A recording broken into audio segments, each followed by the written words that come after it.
Буквально в прошлом году на этом месте стоял многоквартирный жилой дом. За свое продолжительное существование он, как и многие другие дома в нашем городе, пришел в негодность. Поэтому здание по адресу Кирова, 30 попало в список подлежащих сносу в рамках реализации программы по переселению граждан.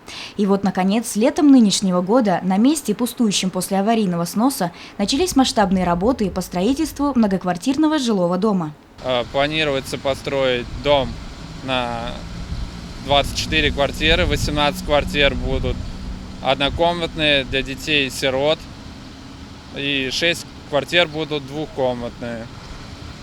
Данным заказчиком является администрация городского округа Сибай, исполнители Ремстройцентр. Окончание строительства планируется в конце 2017 года. Помимо развернувшейся стройки по улице Кирова, также начались работы по адресу Закива-Лиди, 27. На этом месте дом был снесен 10 июня прошлого года. Здесь подрядной организацией, реализующей строительный заказ, является общество «Оптима-С». Рабочие компании возведут на пустыре двухподъездную многоэтажку на 24 квартиры.